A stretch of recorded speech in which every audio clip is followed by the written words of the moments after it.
As always, I like to begin every sit just with gratitude for you and for the Institute and for all the people who support this work and make it possible for us to be together. So just a moment of deep gratitude for all of you. Thank you. So today's practice, I would like to offer for those of us who might be feeling a little bit of overwhelm in this moment. Don't run away if you're feeling completely balanced, because I believe this practice will also be helpful for you. But this is specifically for moments when we might be feeling overwhelmed. So you can use it now, even if you're not feeling overwhelmed, and keep it in your pocket for another time that you might be. So I'm going to begin with a poem. The poem is offered to us by Wendell Berry, and it's called The Peace of Wild Things. When despair for the world grows in me, and I wake in the night at the least sound, in fear of what my life and my children's lives may be,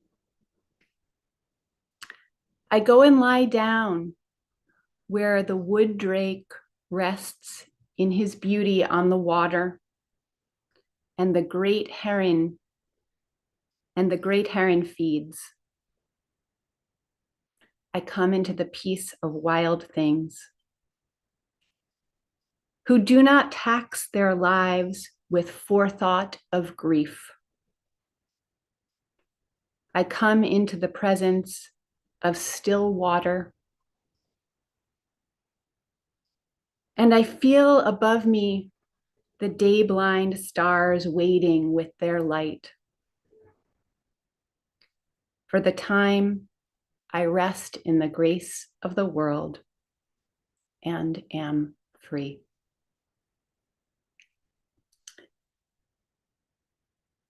I want to turn toward our Torah portion for just a moment, just to recognize where we are and to call to mind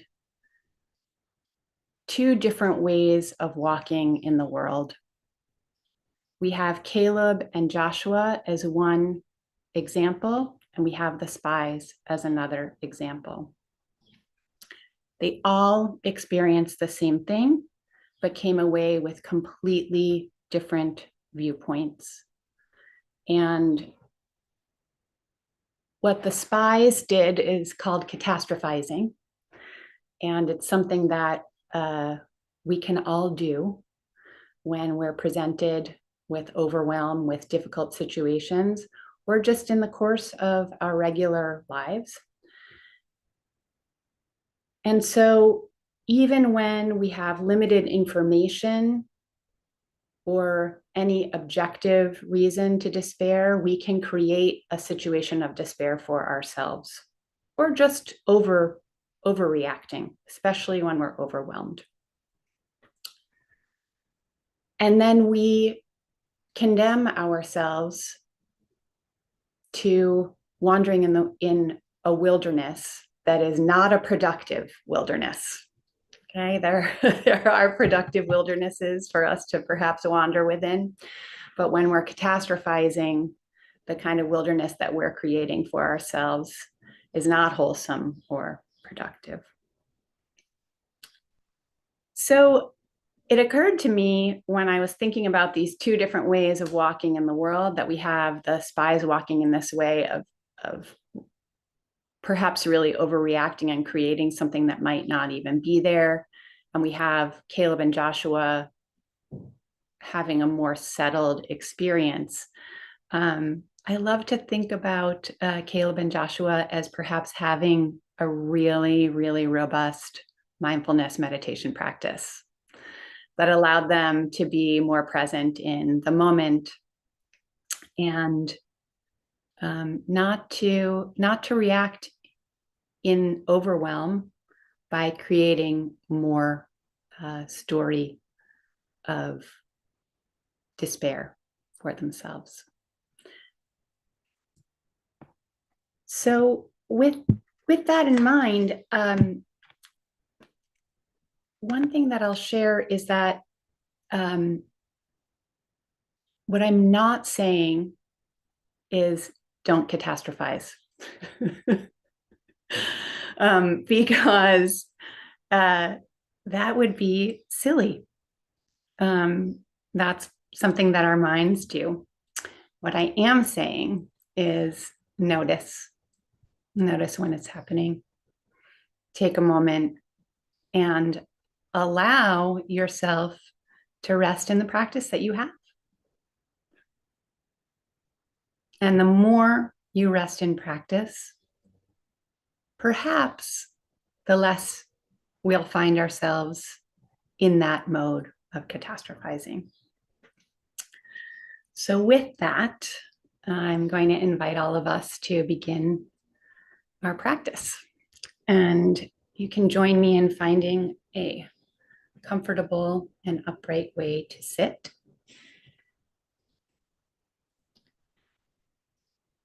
Take a deep breath in and just sigh that breath out.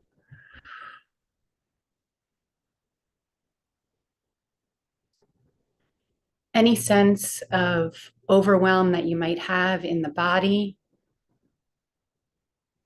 just take a moment to notice it.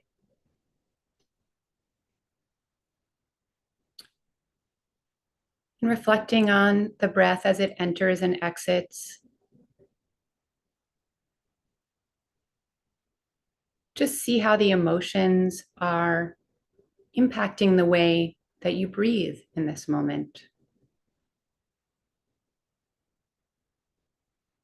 Are you relaxed and breathing slow and steadily?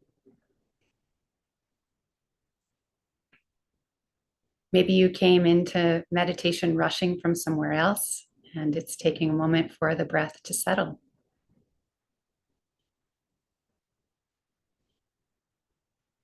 However, the breath is responding to the physical self at this moment, no need to fix. Just notice, see where the breath is. If it's appropriate for you, you can allow your eyes to gently close or come to a soft focus.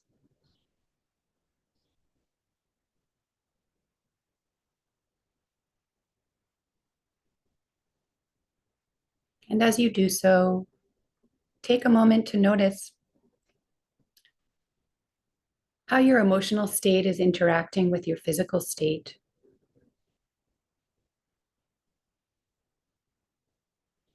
Just doing a brief body scan.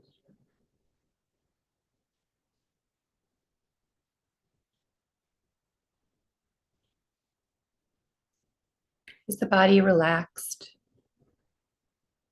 Or perhaps you're feeling some agitation in your physical self at this time. And just as with the breath, you can just notice. Don't need to change anything or fix anything.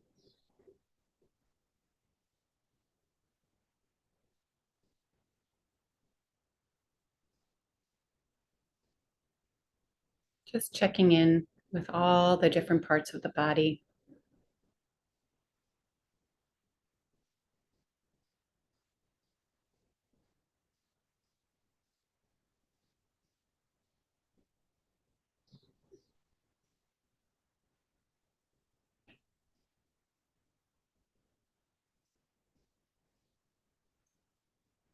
We're going to sit for 10 minutes in silence. And as we do so, I invite you to choose one of those two places as your anchor, either using the breath and just noticing the breath, riding along with it as a wave, or checking in with the interaction between your emotional state and your physical state, And again, just riding that as a wave up and down through the body. And should the mind wander, either in creating a story or planning, or perhaps even catastrophizing, just coming back to whatever your anchor is in this moment.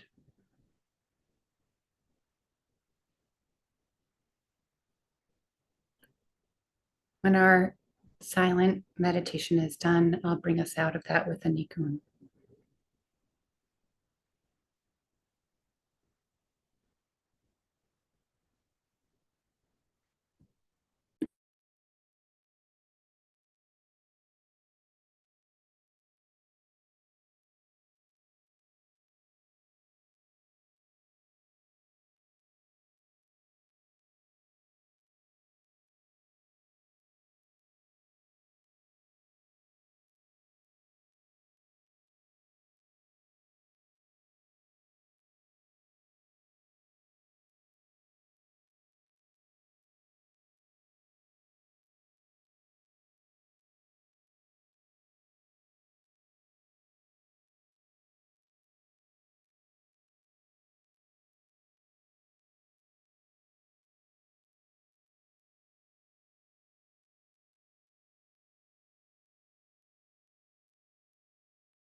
Ooh, ooh, ooh, ooh,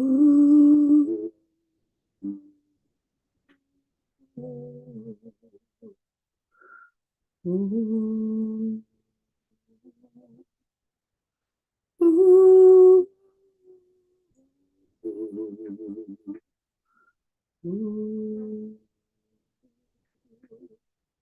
ooh,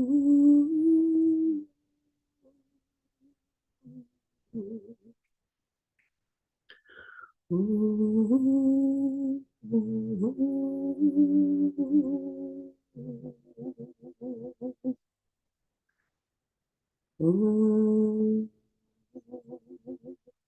Hi, hi, hi, hi, hi, hi. Ah,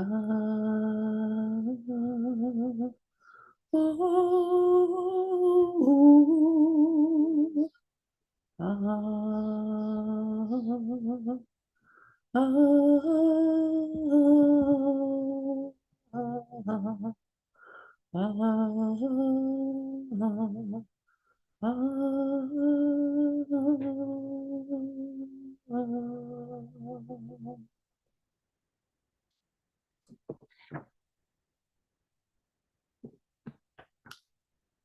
I'm going to close us out of this section of our sitting with Psalm 23.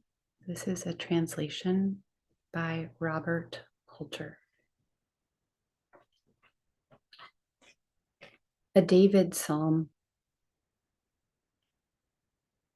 The Lord is my shepherd, I shall not want. In grass meadows, he makes me lie down. By quiet waters, guides me. My life, he brings back. He leads me on pathways of justice for his name's sake. Though I walk in the vale of death's shadow, I fear no harm, for you are with me. Your rod and your staff, it is they that console me. You set out a table before me in the face of my foes. You moisten my head with oil. My cup overflows. Let but goodness and kindness pursue me all the days of my life, and I shall dwell in the house of the Lord for many long days.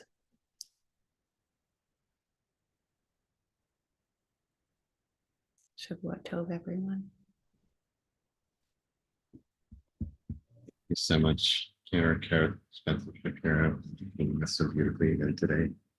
Let's seal our practice with an opportunity for those who are observing the site or in learning today, those for whom it's custom to join in Orange Kaddish, and if you're not reciting Kaddish, to please stay present for those who aren't. I put the name and names of those who are honoring in the chat now or after we recite Kaddish. And I invite you to join me by rising my body, my spirit, and you can unmute it this thing.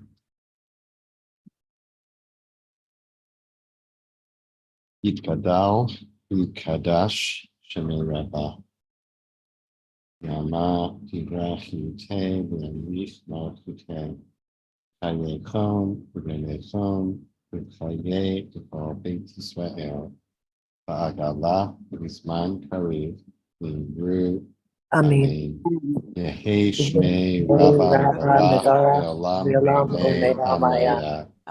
Yitbarach Yishbach Yitahar Yitramam Yitnaseh Yithadar Yitaleh Halal Shmei Yishak Yishu Le'ela Kol Birchata B'Shirata Tishbechata V'Nechamata Damiram Ba'alma Yimri Amen. Yehi Shlama Rabba Nishma Chaim Aleinu Yalko Yisrael Imru Amen. Oseh Shalom Imram Uyaseh Shalom Aleinu Yalko Yisrael Yalko Yoshvei Tevel. Amen. root. Amen. Amen. Friends, thanks so much for joining us today for our practice. If you're leaving us now, hope you'll be with us tomorrow or the rest of this week. Tomorrow will be led by Chaplain Marita Anderson. On Thursday, El Shai will be here. And on Friday, Dr. David Gottlieb of Spiritus Institute in Chicago will help us sit into Shabbat together. So beautiful lineup of teachers for the rest of this week, and hope you'll join us for any or all of those sessions. Thanks to Natalie Rushnoff for holding our tech space today, and our teacher, Cantor, Kerith, Spencer-Shapiro, for leading us as always so beautifully. You're welcome to stay on for conversation with Cantor Kerith about today's practice or to share reflections and for meeting us. Now we look to see you soon. Thanks for being with us. Kerith, let's bring you in. Thank you so much. It's maybe because I saw that you were going to share that Wendell Berry poem, The Piece of Wild Things, or maybe not, which is one of my favorites. So it's such a soothing, important poem, especially these days. And I think actually, I'll see if I can find it. There actually is like a little cartoon of it that someone shared with me recently that Lovely. I think it's from On Being. I'm going to take a look. I'll see if I can find it quickly and share it. Any case, yesterday when I took the day off, I saw a seagull. I was just sitting by the ocean, saw a seagull, and I thought about the poem. I was thinking for a moment, oh, if only it could be a seagull who's probably not thinking, not worrying about anything, right? Just and on the beach. yeah. I mean, it was good to be on the beach, but I was worrying still. And there's a difference. And I don't have any pets. Maybe for people who have pets, who have their own, personal quote wild things nearby, whatever it is, birds, dogs, cats, turtles, whatever. Maybe part of what is so wonderful about them is, among other things, is that they serve that purpose of reminding us, right? Yeah. And I really loved your connecting it with the Parsha and the freak out scene with the spies. So I'm going to throw one more thing, and I want to invite you to elaborate a little bit on it. One is that I started following somebody recently, named Jack Hopkins, who made it. He had a little video where he distinguished between fear and worry, and he described worry as anxiety or fear about things that are in the future. Fear is about something that's happening in the present. And I found that, even though I guess I kind of knew that, I found it a very kind of a helpful distinction. So when I was sitting today, with your instructions and suggestions, I noticed myself being able to identify thoughts that were anxiety about things that are in the future or might happen. They're not happening right now. It was so helpful for me. So if people wonder if people might share in the chat, feel free to put that in, your reflections on that. And just want to see, Kerith, how it works for you. How does that poem work for you? So a couple of things that your words just sparked for me. And the first one, sometimes my mom is on these sits. I don't know if she's there. Sandy Levy's here. Hi, Mom. I'm going to. Oh, welcome. That's so great. I love that. I didn't know that. My mom and I both share a propensity to worry. And so we sometimes can point that out for one another. And one of her sayings that I love so much is, don't buy trouble. And I sometimes say it to myself. So, it's like this idea of like, I don't need to invite what's not here. That there's no productive value in that. It doesn't help me. Sometimes I think it does. And the other thing that she used to ask me, and hasn't so much anymore, so maybe I'm doing a little bit better, but is what was on my worry spreadsheet for, for the day, which was a really playful way of pointing that out. So I think that you've hit the nail on the head, that like, and that's one of the reasons I invited us to do that body scan and check in with the breath in the particular way that we were checking in, because there are a couple of things that can happen if we're feeling fear from something that's a present danger.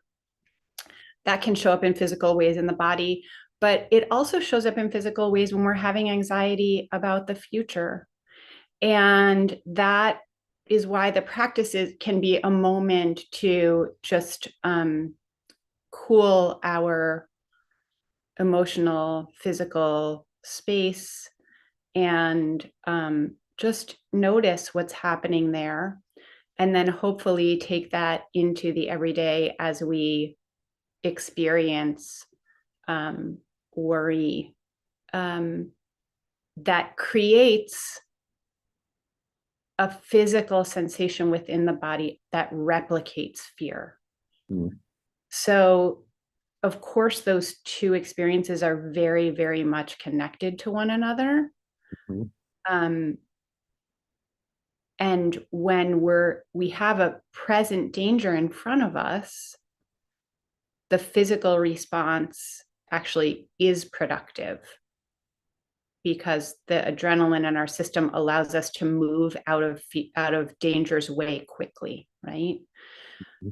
When we don't have an imminent danger in front of us, the systematic response doesn't have any productive value and just creates a loop that is self-harming. And so I find that practice is a way to disrupt that loop, and that we can engage in cognitive restructuring really while we're sitting. And that's incredibly powerful and incredibly helpful and wholesome way to move ourselves out of that track that we sometimes can get stuck on. How about fear, though? Like all of this, I think the poem and everything you're suggesting does not mean we're suppressing or avoiding fear. So there's no spiritual bypass there. Fear is real. Mm-hmm. Really like this discernment about, just awareness about what we are fearful of and whether there's actual threat in the moment.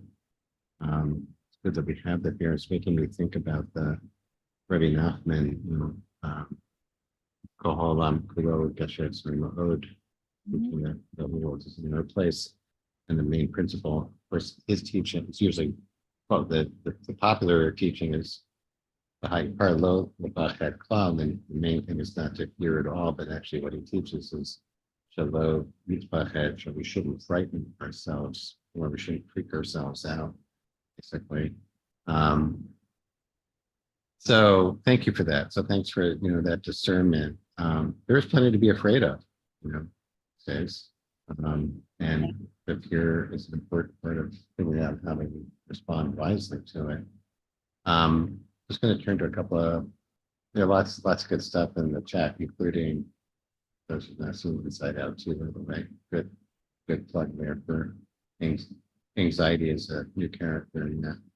A little bit of a side note here, Natasha's asking, can a specific point of pain in the physical body be a useful anchor while sitting? A little bit of a side note, but that's, it's related because we might notice, I have a headache. Is it fill in the blank, right? Or anything like that. Can sort of catastrophize about that. And yet, how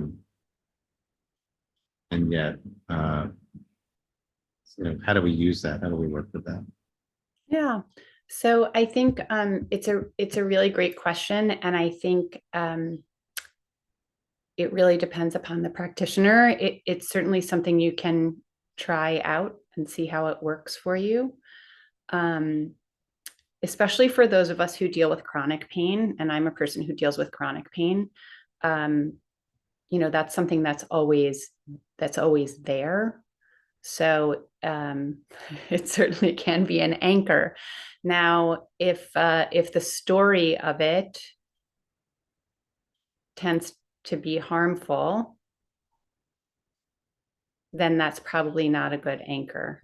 But if you are able, or if one is able, or if I am able to sit with it, and just notice what's there, and not allow it to take over. And I think that another useful practice when dealing with pain, especially chronic pain, is not me, not mine. The practice of, yes, that pain is there, but it's not Mhm. me. It doesn't define me.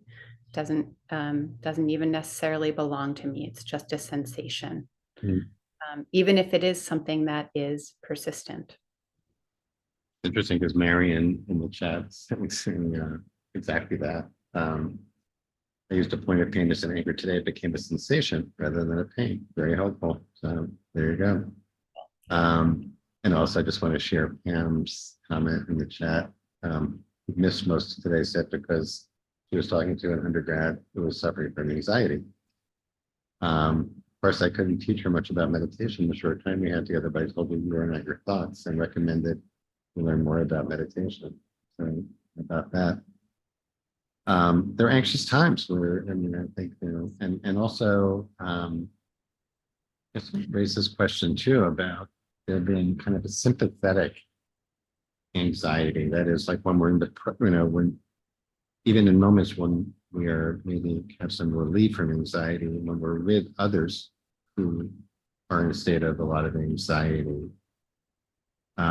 My experience of that is that it's, it's like it's sympathetic, and conversely, like we're all sitting here, anxious people, breathing together, noticing, what's real, what's not, and what's happening right now. And the truth is, in this moment we're sitting here, we're okay, right? Presumably, for most of us, we're actually okay. So, how about that? What's your experience? Of course, you're clergy all the time with counseling and supporting people who are in communities who are full of anxiety. Yeah. How do you manage to have a boundary that is protective and yet enables you to empathize? Yeah, I think, it's one of the gifts of being a clergy person that I realized as I think younger than many people might, that normal response of, especially for empathetic people, which many clergy.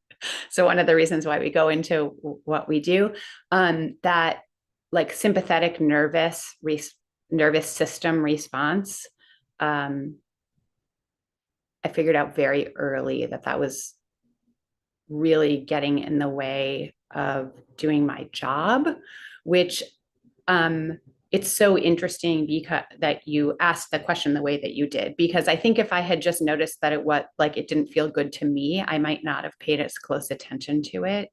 But because it was preventing me from doing my job, which was helping others, I paid very close attention to it. And it's one of the reasons that my sitting practice has become so important to me, and did at a very early stage of my career,